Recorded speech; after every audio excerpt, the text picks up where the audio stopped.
So welcome everyone. Welcome to this second seminar of this academic year, external seminar series of City-REDI Institute. Today we will have the pleasure to listen to the talk by Professor Kevin Morgan. Professor Kevin Morgan is a professor of governance and development at the School of Geography and Planning at Cardiff Business School. He has been working broadly around the topics of innovation, governance, development, evolution, also the foundational economy and community enterprise. He has been, apart from being professor of governance and development at Cardiff University, he is also the Dean of Regional Engagement at the university. Between 2013 and 2016, he was the principal investigator of an FP7 award on a smart specialization. That it was quite revealing because many of the papers that nowadays very fruitful, let's say, strand of the regional innovation policy literature is has somehow some of the seminal papers in that particular FP7 project that I also took part on it. So today he is going to be talking about the topic of the role of municipalities and innovation. The title of his talk is Unusual Suspects, the role of municipality in catalyzing innovation. And as I already mentioned to you, Kevin, you will have around half an hour to present your talk, and then we will just present to you some of the questions that the audience has put together. So the floor is yours. Thank you very much, Raquel, and many thanks for the invitation to join you today. I'm looking forward to the discussion. Let me say by way of introduction that what I want to talk about today draws on work that we have been doing, engaging with our partners in NESTA and in local authorities in Wales. And it also draws on work that we're doing on the foundational economy in the European Union. So happy to discuss those partnerships in the Q&A session. But let's crack on. What I want to try to do in about 20 minutes is to try to situate the local engagements that we're doing in Wales in a wider framework that looks at two aspects by way of context. The first is the more academic, I guess, the theoretical framework of thinking about the reframing of innovation, both in terms of theory, policy, and practice.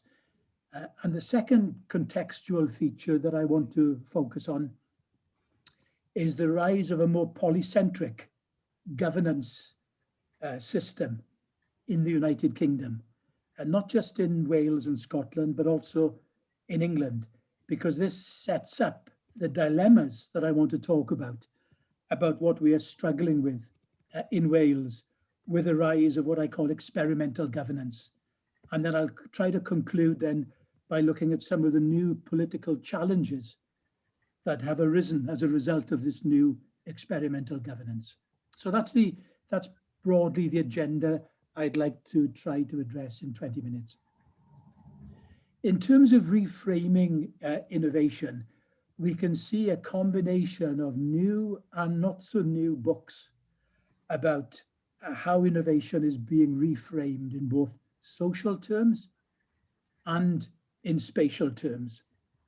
And there's a whole new debate around this new agenda about the new agents, one of whom, of course, is the municipality. And there's a debate about innovation as means versus innovation as ends. These books, I mean, Danny Bresnett's book, which is forthcoming, looking at innovation in what he calls in ordinary places, outside of that Silicon Valley framing. Mariana Mazzucato's book builds on her earlier work on entrepreneurial state, where she's basically making the case for a more active and more creative role for the state. And then, of course, there's the marvelous book by Dave Edgerton, the economic historian, where he argues that when you take a user perspective, as opposed to a producer perspective of new technology, it gives us a different history of science and technology. And it's a marvelous book, a reminder of the longevity or the tenacity of old technologies and how they can be reinvented, as it were. But these give us different perspectives compared to the conventional view of the innovation landscape. And this new innovation landscape, I think, is being pioneered at the international level, particularly by the UN's accelerator labs. This is where social innovation is really on the front line, it seems to me, and dealing with problems way beyond a narrow definition of science and technology, where we are dealing really with societal challenge, be it migration, water scarcity, pandemics, call them what you will. There's no single technological breakthrough that can solve these kind of societal challenges. And this is experimental governance at the front end, or the front of societal challenges. And the key aspect from our point of view is the role of the accelerator labs in trying to nurture social learning at pace and scale. And experimentation helps the whole network to learn and to test out its working assumptions to see if they are robust and sound before more investment of time and resources are committed, given almost real-time feedback. These are the kind of models that are now influencing, and have been very influential, by the way, in terms of influencing NESTA's own thinking. And NESTA, as we'll see, is one of our partners in the work that we're doing in Wales.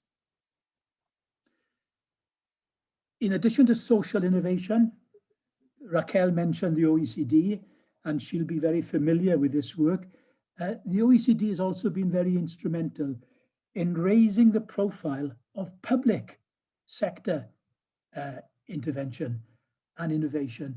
And it's worth reminding ourselves what a recent phenomenon this is to hit the OECD radar. If I remember correctly, the observatory was only launched in around 2014. So it's barely 6 years old. And the whole idea of the observatory is to create a one-stop place for learning about public sector innovation. And there's now a small cottage industry developing around this, around the observatory. And we are engaging with it ourselves through our own local work. So that standing back from these developments, we can ask a question about whether this means that we're bringing the state back in. And I want to say yes or no in that typical academic way, because it's clear that Will Hutton summed up the problem with the state, certainly as the state was framed in Anglo-American narratives of development. And this is what I think Mariana Mazzucato has done so well, that her work is about changing the way we speak about the state, and indeed about the public sector more generally, because a common thread running through her work and the work of the others that I've mentioned is that we create new narratives about the state as co-creator, market maker, risk taker, innovation catalyst, lender of first resort, as opposed to lender of last resort. These are all big changes in the narrative about the state and innovation. And they begin to displace the traditional narrative, particularly on the left, about the state as the command and control center of a hierarchy, which was always a fatal conceit, because, the state never had the competence to play such a role. So things are changing.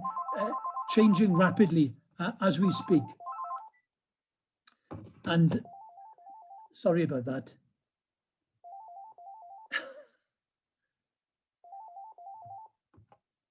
And if we move on to the second dimension of my context, moving from the role of social innovation, looking at the role of governance systems, and thinking particularly about the UK as the rise of a polycentric system. I've often been interested in this theme of the polycentric state, to think of them being multiple centres of decision making as opposed to only one.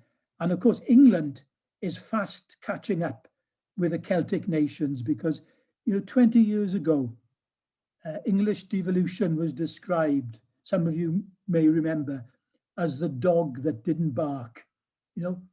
Where was the voice of English devolution? Well, it's making up for it now.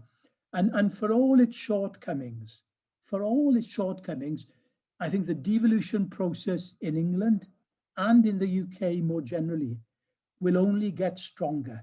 It's not a linear process, I know, but over time, I hope and I believe that it will gain momentum. And one of the strongest and most recent statements of this thinking is the new Levelling Up report that was, I think it was released this week or last week by the all-party parliamentary group on devolution. It's a very, very strong statement in favour of more across-the-board devolution in England, arguing that the COVID pandemic has been a tipping point for recalibrating central-local relationships.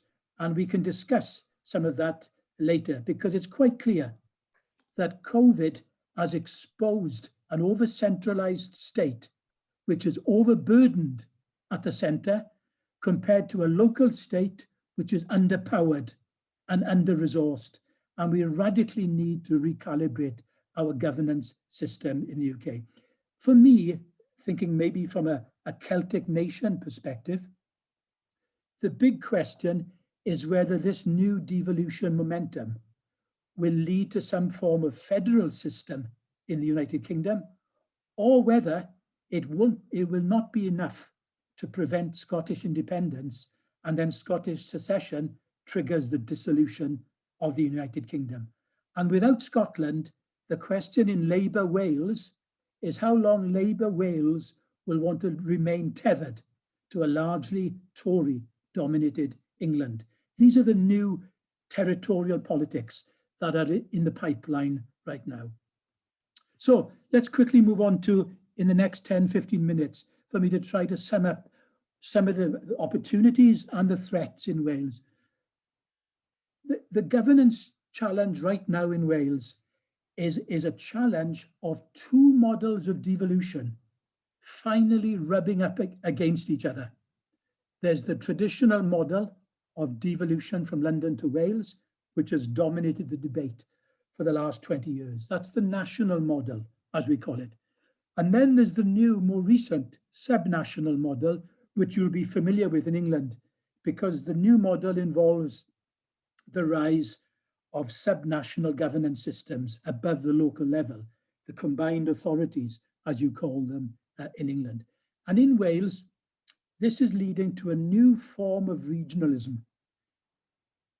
whereby the voices of subnational areas within Wales have come to the fore following the city deals in Cardiff and Swansea.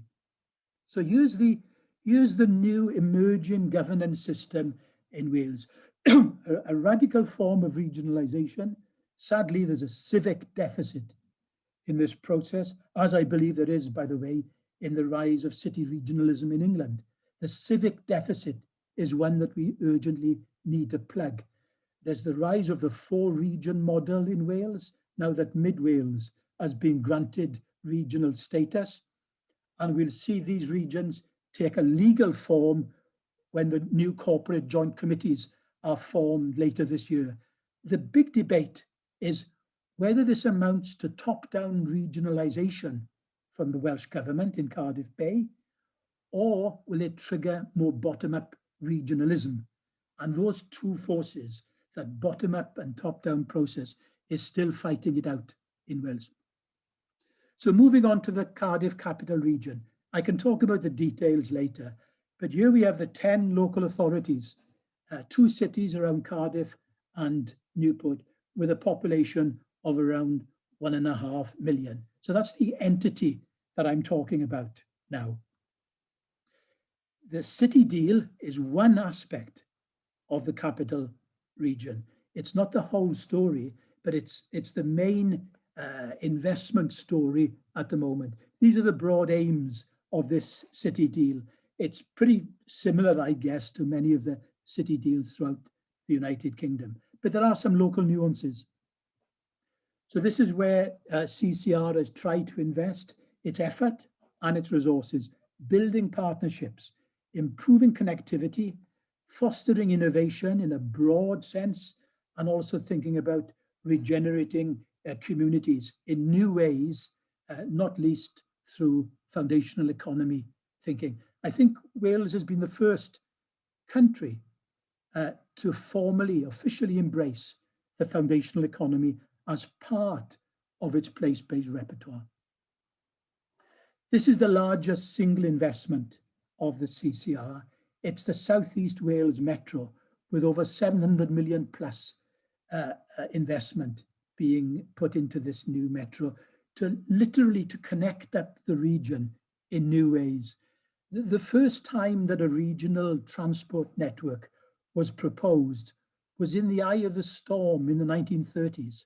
So no one can say that Wales has rushed into this decision in any shape or form. But this is the largest project in the CCR programme. The largest investment outside infrastructure has been this interesting investment to try to create a compound semiconductor cluster where the 10 local authorities have played the key role. It's nearly £40 million investment. It's a very risky investment, but it's been trying to learn the lessons of past failures. Some people will remember the earlier forays in semiconductors in terms of LG and in terms of Inmos, both of which ended in ignominious failures. This time, the argument is it's different in the sense that what's being created isn't a standalone foreign direct investment facility, but an integrated cluster calibrating demand side and supply side and running from the heavy duty research dimensions in the universities in terms of institutes for compound semiconductors right through to prototyping and scaling. This is the belief of the CCR that it's building a cluster this time which will be more resilient, and only time will tell, of course. But it's an interesting and challenging role for 10 municipalities to be playing this kind of role. I want to mention 2 projects because they're the ones that we are involved with as a university. And this is building public sector innovation capacity that we are working with the 10 municipalities and with NESTA. And we have 3 main pillars to this Infuse project. The Adaptation Lab, where we are sponsoring experiments in areas which have been identified by the 10 local authorities. Secondly, the Data Lab, to try to make better use of the data that we're generating. And the Procurement Lab, which is the bit I'm personally involved in, where we're trying to raise the status of public procurement in Wales among municipalities, because we spend over £6.5 billion per annum on goods, services and works, and we don't get sufficient public value for that public spend. And that's what we're working on in the Infuse project. That's about public sector innovation to try to overcome the fact that 10 years of austerity has denuded public sector skill sets. The second project that we're involved with is the CCR Challenge Fund, where again we're working with NESTA. I mentioned ERLab here. ERLab is a joint venture that Cardiff University has formed with NESTA to promote social innovation and to address societal challenges. And the CCR Challenge Fund is basically a new version of the CPRI, I think, what we call the public sector innovation strategy that's been going on in UK for some years. I can talk about these later in the Q&A session, but I just wanted to move on finally to some of the challenges. A lot of this new initiative, this new activity, creating new conversations, new networks, new coalitions of people, particularly at the subnational level, which is a new phenomenon in Wales, to have something between Welsh government and local government. We're seeing the rise of new regional bodies, and that's creating challenges. Let me just mention three at each level. At the new regional level, the biggest challenge of all so far has been how to retain the loyalty and solidarity of 10 very differently endowed municipalities. You imagine from Cardiff in the south to the small and highly deprived municipalities in the heads of the valleys, the old coalfield districts. How to maintain solidarity among 10 municipalities whilst we are building a new set of regional institutions to catalyse innovation and regional development, including, by the way, and I guess this will be the most controversial of all, a new regional development agency at the regional level. Some people have called this the WDA writ small, the Welsh Development Agency, being redesigned for a new era at the regional level in South East Wales. And by the way, South East Wales, by the way, is 50% of the entire Welsh economy. So there's a large asymmetry to the regions in Wales. So that's one of the big challenges at the regional level. At the national level, I'm talking about Wales now, because that's how we refer to the national level, the Welsh level. Welsh government is clearly extremely nervous about the pace of change in the CCR region. And it's been sending signals, sometimes subliminal, sometimes not so subliminal, that it's moving too fast. And it should think about the other regions in Wales, which are slower. Whereas our argument to Welsh government is that CCR's benchmark should be Stuttgart, should be the English city regions, not Mid Wales. So the whole benchmarking mindset is wrong in Welsh government in that respect. But there's no doubt that Welsh government in the first 20 years have had the first 20 years of devolution to itself. Suddenly there are new decision-making bodies emerging at the subnational level in Wales, particularly CCR, which is the best endowed of the regions and the most talented in thinking about introducing novel schemes, like the Challenge Fund, for example, like evergreen funding, which I didn't mention, which is getting away from grant mentalities to recycling money through loan financial instruments.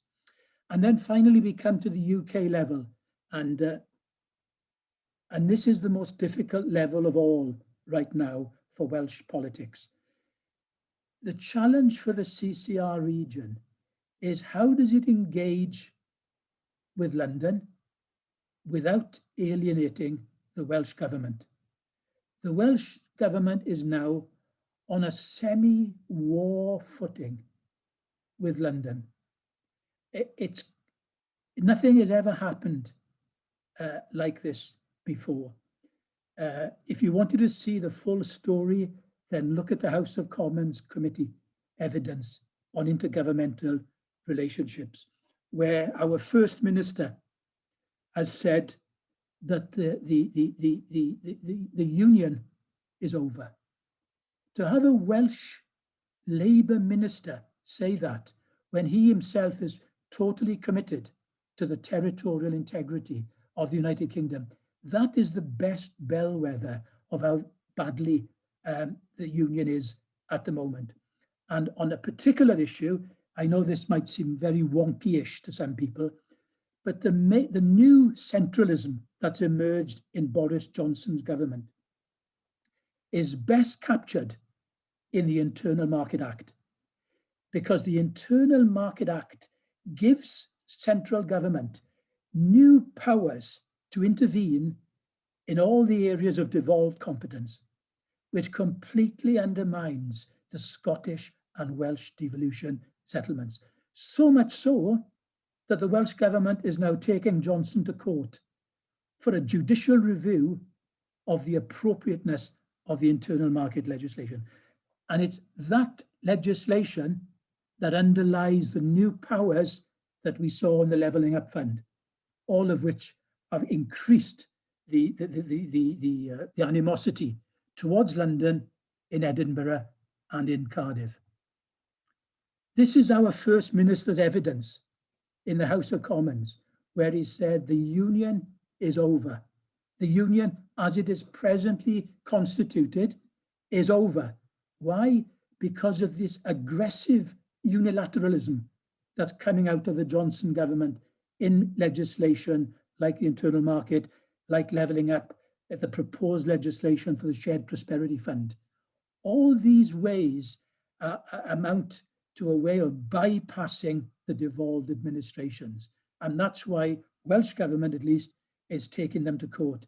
And remember, unlike the Scottish government, the Welsh government actually wants the UK to work, whereas the Scottish government has no interest in seeing the UK survive as a territorial entity. So the final slide then, Raquel, I think I've got 2 minutes left, is just to sum up what we are seeing, I think, in the UK and more generally around the world, changes in the innovation landscape in terms of context, substance, and agents.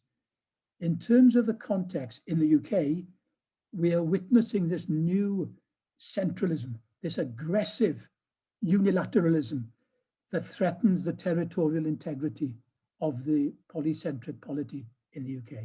That's the new governance context, if you will. In terms of substance, I think we are seeing innovation policy break out of its narrow S&T silos and embracing much more of a socio-ecological narrative, given the books I mentioned earlier, given the fact that the Sustainable Development Goals are now shaping societal innovation all over the world. And it's in that context that we are seeing the rise of new agents of innovation. A new and more heterodox group of agents is emerging in what we used to call the innovation space, where the usual suspects had the space to themselves. Now we've got unusual suspects, grassroots groups, NGOs, municipalities, for example, all creating new coalitions of place-based innovation. I'll stop there, Raquel, thanks. Oh, fascinating. Thank you very much, Kevin. I think it has been great. So much content and still so many things that you have told us that you can elaborate further if we want. So now I'm opening for questions. So I haven't seen anything in the chat, but please raise your hand if you want to formulate any question, and I will give you the floor. Just looking at the participants. Yes, Simon, please. Thanks very much. And I didn't want to be first in the sense that I'm a local, but I'll jump in. And Kevin, thank you very much. That was super, really, really fascinating. As ever, it's a sort of combination of your insights into political science and the policy structures and your knowledge of sort of spatial innovation drawn from the Cardiff region. So it's super. I guess I'd like clarification and maybe a question. At the beginning, you seemed to suggest that there was progress in the devolution to the devolved nations, and similarly, you saw some progress with devolution within English regions. And I was going to sort of contest that from my experience. In a sense, I think there is devolution in the devolved nations. I don't think it's progressing in the English regions. And I guess, in principle, it's needed. I think we both agree on that. But, going back to 2016, when I worked, fairly peripherally with Tony Travers and others on a fiscal commission for the combined authority in the West Midlands, just before the start of the current mayor's tenure, there was a lot of discussion about the need for devolved fiscal powers, that's tax raising or revenue raising, and spending powers, and a need for a stronger consensus at the regional level about the kind of growth we would want to fund. Since then, we've almost seen nothing, frankly, and I think that's not a secret anymore. There hasn't been much money, and there really hasn't been much power. And there are two problems. One is that the sort of hoops and hurdles you have to go through with Treasury and Bays suggest that there are those who'd rather keep this power and this money at the centre. But I think aligned with that, there is a real dysfunctionality and a fragmentation about local institutions. And I suspect that's probably, and this is where the question comes in and your insights would be helpful, I suspect this is a difference between the English regions and the devolved nations. We have a mixed bag of combined authorities, LEPs, local authorities, councils, and there's fragmentation, but there's ambiguity over governance and decision making. And I think that politically perhaps serves the purposes of a central policy making body in Westminster. So I wonder, the question is, I wonder what are the key differences institutionally? How have devolved nations managed to overcome that? And what do you think is needed for the English regions? Because I think we've got the rationale for doing this right. I think we've got the structures wrong. Thanks very much. Yeah, I don't disagree with a single word of what you've said there, Simon. This middle bullet point maybe is a bit ambiguous. We agree on the shortcomings. I see them in England, I see them in Wales and Scotland. I just feel that these polycentric centres have been established. They're not going to be uprooted. Can you imagine what would happen now if London tried to shut down the combined authority in Manchester or in Scotland or Wales? They have taken root, in my view, and they can only grow. It won't be linear, as I say, because we've seen the rise now for the first time of this, what Mark Drakeford, our First Minister, calls this aggressive unilateralism. He is absolutely scathing about Johnson's commitment to retain the United Kingdom. And he ends his evidence, by the way, which will be published shortly, by quoting the Financial Times. The Financial Times said, "The Conservative Party can have its Prime Minister or it can have the Union, but it can't have both." And there's something in that, because I know Mark Drakeford well. He's been a colleague of mine for 20 years. He's Professor of Social Policy originally in Cardiff University. He's a mild-mannered guy, very thoughtful, enormous integrity, and he doesn't speak out of turn, let's say. But he has said the union is over.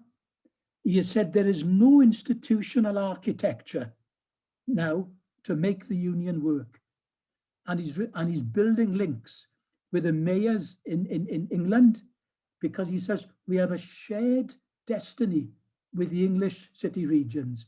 We want to see genuine devolution, and he is in favour of federalism, where we don't think of England as an entity, but we think of it in more granular terms, so that we will build up a polycentric system in England.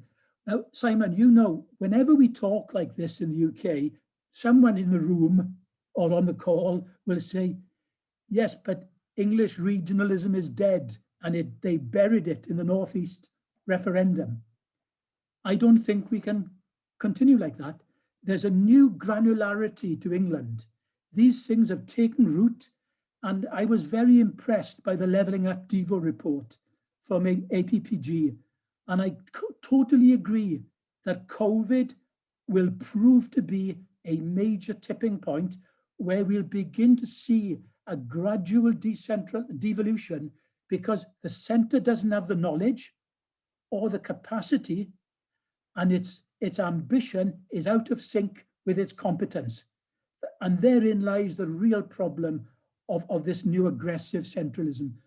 And test and trace will be on its gravestone, because the failure to tap local knowledge, particularly on the trace dimension of track and trace, will forever haunt Johnson, it seems to me. So maybe it's a glass half empty here, Simon, but I'm convinced that there's no way back for devolution in England.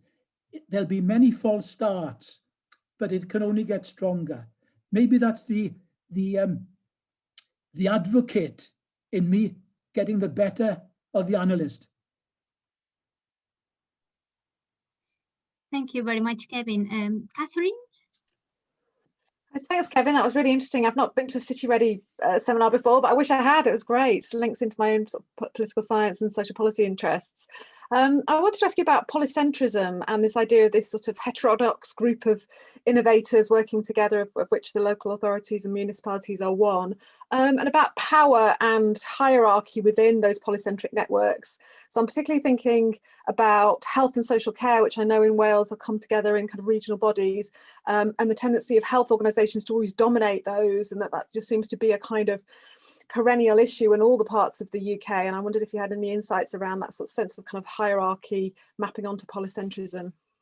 Yeah, well, it's a bit like the discussion with Simon. You know, Catherine, something has started, a process has started, new institutions are forming, and judgments are being called too early, it seems to me. These are new bodies, new networks, and you know, we could talk all day about their shortcomings, but in Wales, Welsh government is always used to chairing the meeting. Even when there's been no agreement on anything, it will take the chair. That's in its DNA. It's always interesting to see who takes the chair when you haven't even discussed chairing something, for example. It's a power play. It's in their DNA. And now, when I speak to ministers, they're having a big problem adjusting to the fact that there are other players in town now, and they're calling the shots in their own area. I'm involved with a lot of the public service boards in Wales, where there's a huge lack of capacity to deliver the well-being goals, and therefore some people have written them off. But I think it's worth persevering with them, building up their capacity and challenging the hierarchy, as you mentioned it, of the big health boards that we have, because that's where the money is, but they can't deliver everything themselves. And that's why they are learning to work in a more networked partnership. But in the past, they've called the shots. And when you've been at the top of a hierarchy, it's always difficult to learn how to work in a network. And therefore, you know, I think it's only by confronting these hierarchical players with the data, with the evidence to show that command and control approach does not deliver the outcomes to which you aspire. And that the only way is to try something different. And that's one of the reasons we're trying to work with the foundational economy in Wales, beginning with dignified elder care and food and housing, for example, because we feel in those sectors they can deliver big public dividends and they bring in expert players on the ground. But again, it's early days, and conventional colleagues tell me that will never lead to GVA uplift. And that's what we are judged on at the end of the day by the Treasury. Sorry, that was a bit long-winded, Catherine, but I just think we need to engage more in more networked working and just build alliances. And hopefully they'll work. Thank you very much, Kevin, for the answer. Elvira has a question. I don't know if Elvira would like to ask the question. or she wants me to, Alvida? Yeah, thank you, Kevin. Great to hear you as always, and great to see all the incredible things are happening in Cardiff City region, and the fund, the innovation fund, including public procurement, having the demand side at the heart of it.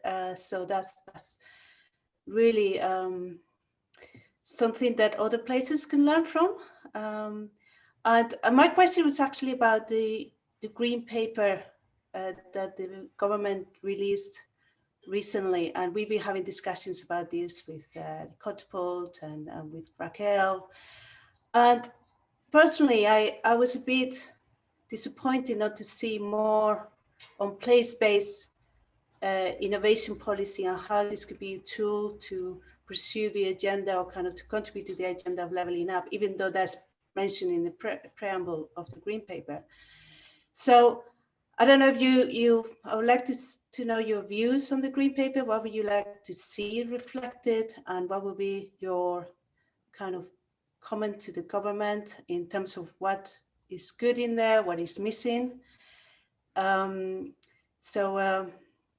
Yeah, that's my question. What's your view on that? Thanks, Elvira. Nice to see you. On the green paper, for what it's worth, I've thought it was mainly about process, and it's about law, and the real substance that we are interested in of procurement as a place-based policy for effecting social economic well-being change. That wasn't part of the agenda of that green paper at all. People like Sue Arrowsmith argue, and I think rightly, this is about procurement law and regulations. The policy and practice will hopefully come. In Wales, we have our own policy, procurement policy review, and it's just been released this week. And it's much more of a place-based approach that you and Raquel would recognize, where we are trying to build a community of practice in public procurement, so that we raise the esteem of the profession and upskill them as well, because they've been professionally de-skilled over the last 20 years.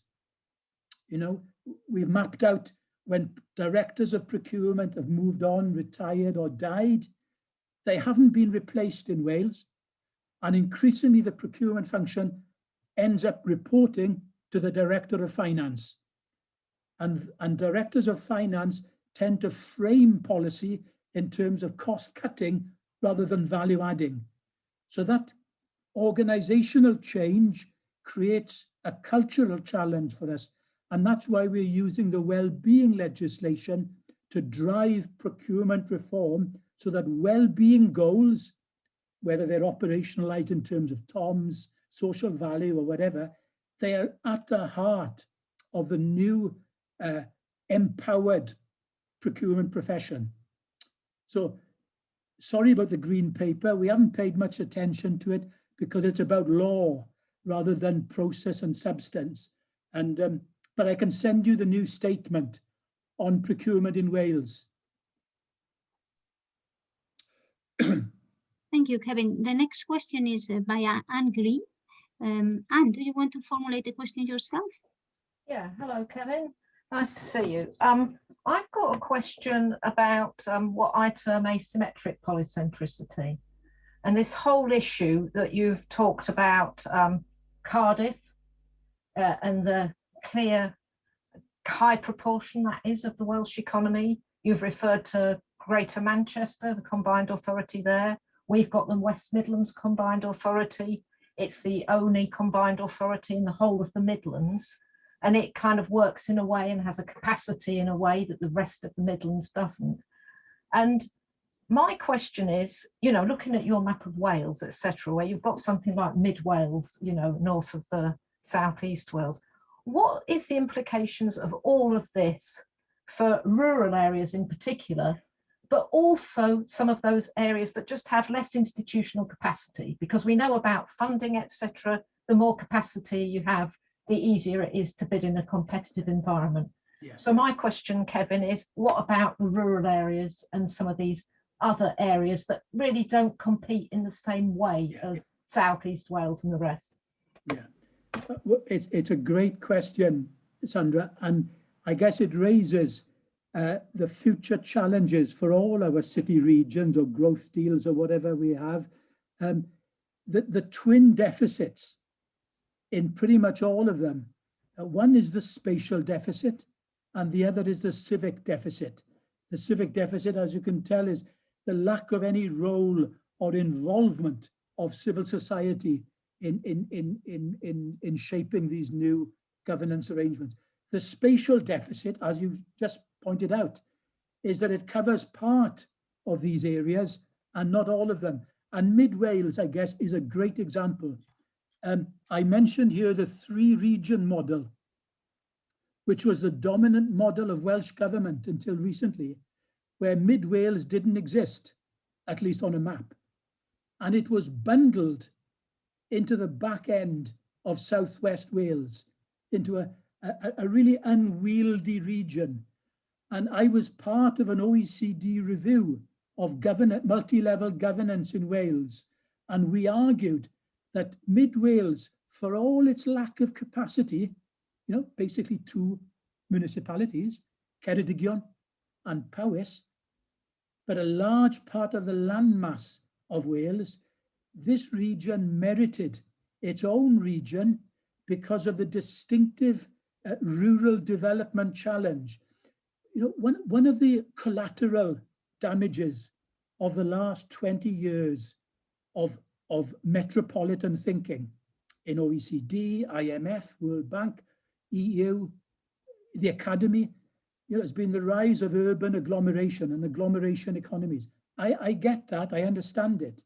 But what it's done is it has inadvertently sidelined the debates that we used to have about, quote, the rural question or the nature of the rural problem. And there's been no rural narrative developed over the last 20 years. And what I try to argue in the OECD review, it's not about pitting urban versus rural in an old binary. It's about thinking about the nuances of a rural area and how it can connect in new and better ways with its adjacent urban economies, and distinctive problems like the terrible under-investment in digital infrastructure. And I think COVID has underlined this again. We'll see a new effort, I think, to digitalize the country, at least I hope, to allow remote working, because we are never going to go back to cities as they were. There's this debate, is the city finished? No, it's not. But hybrid working will mean there's a huge surplus of commercial property space in all our cities, and that will have to be repurposed as people will have a hybrid working regime. So in terms of your question, Sandra, I think number one, we need to put the rural agenda back on the agenda, and to think what is distinctive about our rural needs and how the urban can reconnect with the rural in new ways. We're trying to do that in Wales through new food systems, for example, as one way of reconnecting the two areas. But at the moment, rural areas have had a bad deal.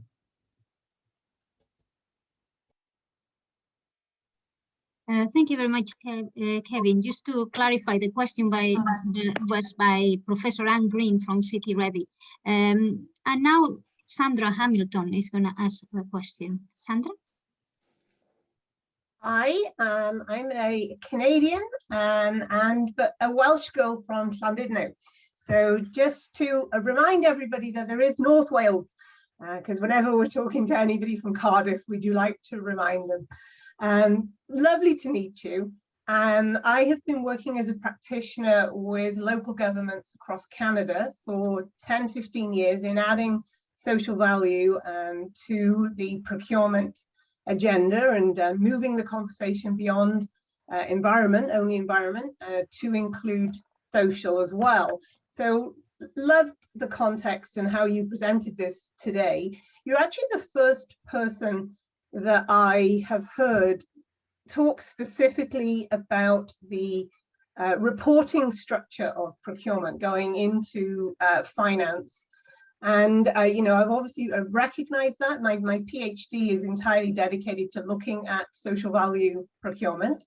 Do we want procurement to be a price taker or a market shaper? And you'll be delighted, I hope, to hear that I presented to the Canadian government on Monday night, in the middle of my night here, and spoke very highly of Wales. And of course, I'm completely unbiased.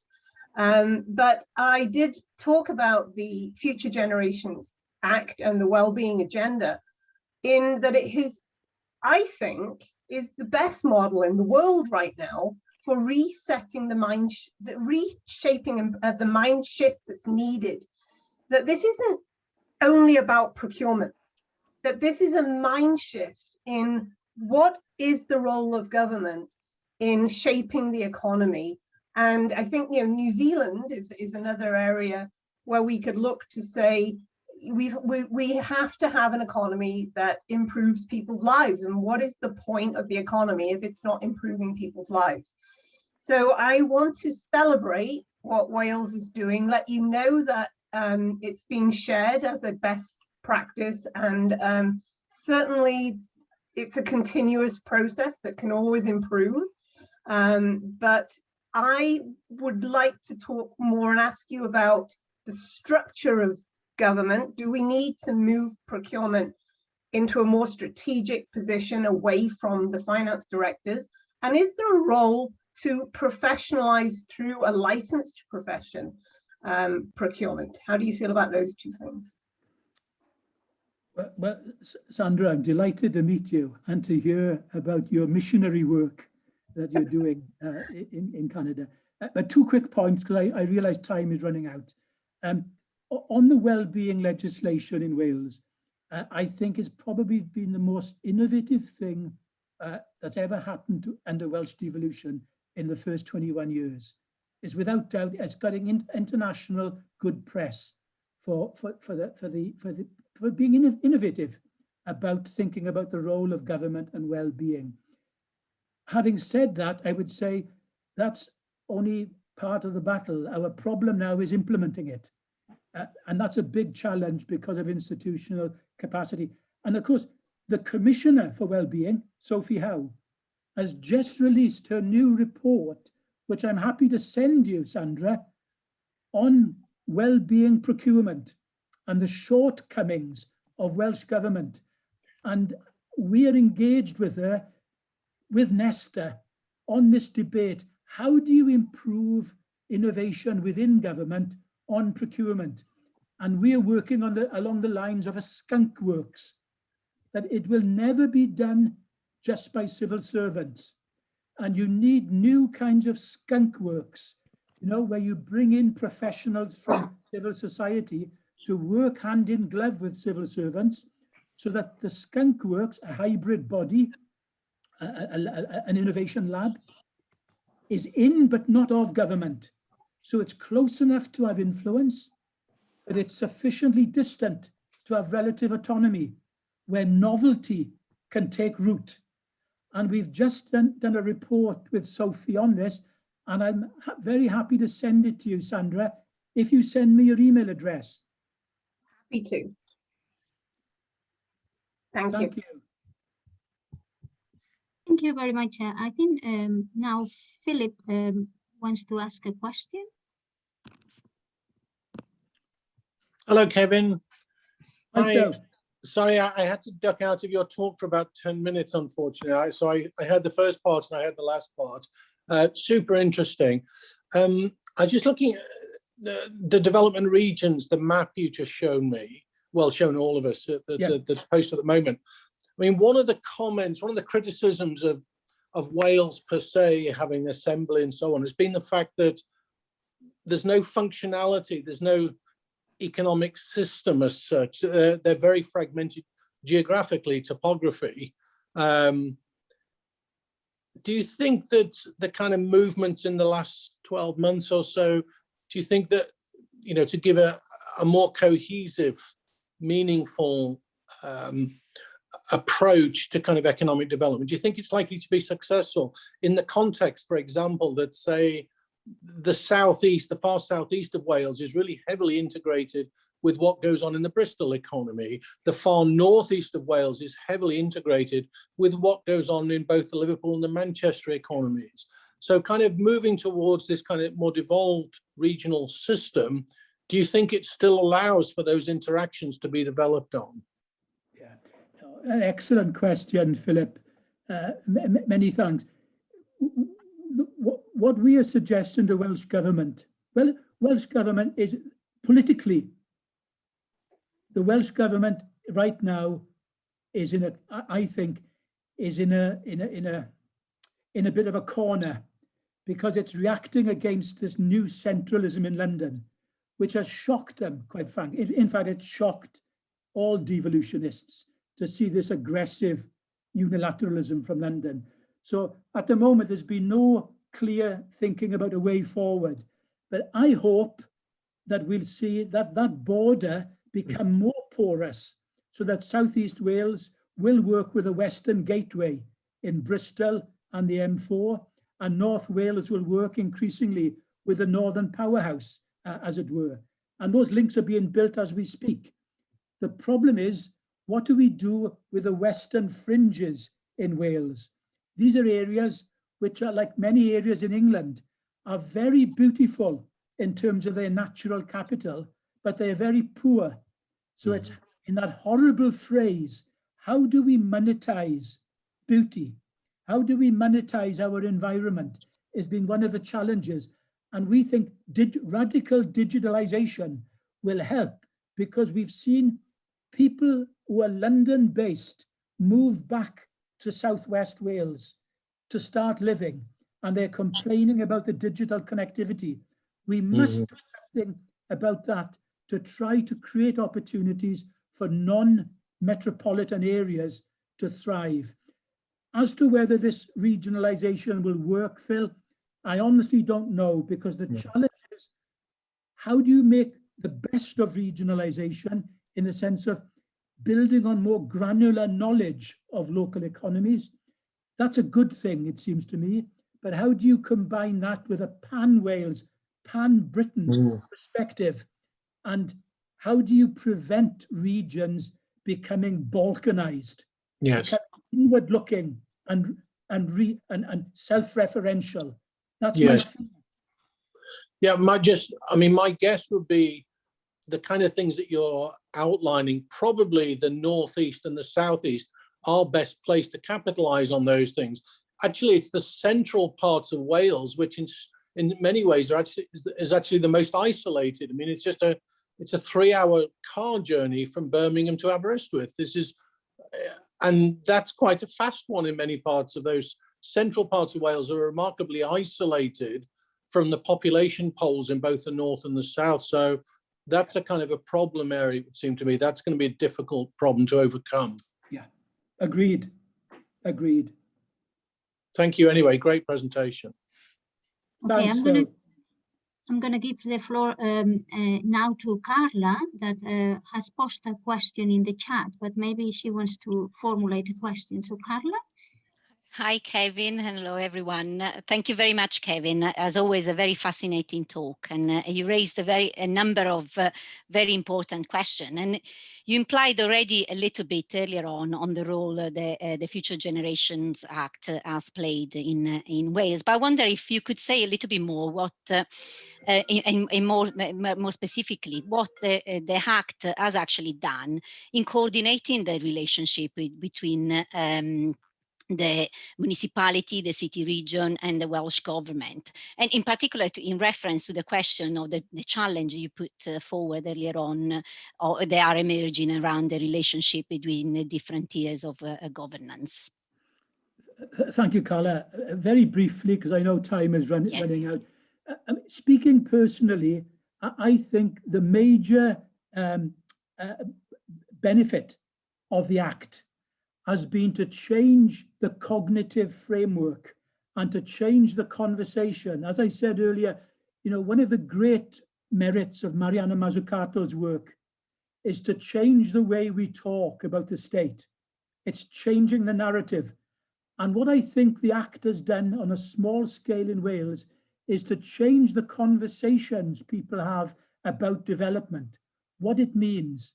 Yes, GVA is part of the narrative, but well-being is no longer reduced to GVA.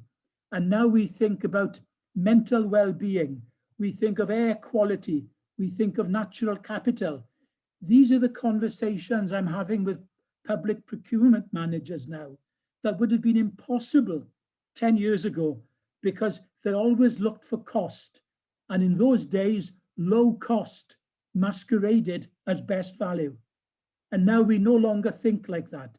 So the challenge, as I said to Sandra, how do we implement the Act? The Act has created a new enabling framework and a new cognitive landscape. And that's empowering, but we need the capacity now to implement it. And the Commissioner agrees with us on this. But I urge everyone to look at her new report, assessing the first 5 years of the Act. It's an excellent report, it seems to me, and of benefit to all our places, wherever we live and work. Thank you very much. I see Dora there. I don't know if the question is very short. I'm a bit concerned about the timing. So Dora, if you have a short question, the floor is yours. Good afternoon, everyone. Good afternoon, Kevin. It's all great to see you all. I was just thinking because what you were telling about the UK and Wales, it reminds me of the case with the Randstad, so the central regions in the Netherlands, and Groningen, for instance, which is completely, regionally, locally disconnected. So I was thinking, if you would think about regional clustering, depending on regional functions, like for instance, pairing up Wales with Birmingham, West Midlands, and thinking about the same type of industries that you have. And I was thinking about the dynamics between local trade, SMEs, which are very, very important, and local culture. If you would have this kind of pairing, do you think it would be a different dynamics, perhaps a re-specialization of SMEs in terms of high-end functions, for instance? Dora, the honest answer is I don't know. I don't know, but it's certainly an area we're thinking about, because we need to make new alliances between our local clusters and areas of expertise outside there. My fear is that this battle with London will make Welsh policymakers become more parochial and turn away from London, whereas, you know, on research and innovation, large parts of it are not devolved. And therefore, the new government we have in Wales in May, I am hoping that they will think about pragmatism and enlightened self-interest. You have to go where the resources are. And increasingly, that's outside Wales, and it's in Horizon Europe. So we need an international strategy to complement our local strategy. Sorry, Dora, that's not a very good answer to the question. Thank you anyway, Kevin. Well, thank you very much, Kevin. I think it has been fascinating. I have not even had time to ask my questions, so I will send them on an email. This is a good sign. If I haven't had the time to ask questions, means that everybody was very engaged. So thank you again, and thank you everyone for coming and attending the seminar of Kevin today. Next seminar will be on the 24th of March by Bertha Rockenhall from Sheffield University. Thank you very much to all of you, and I hope to see you very soon. Bye.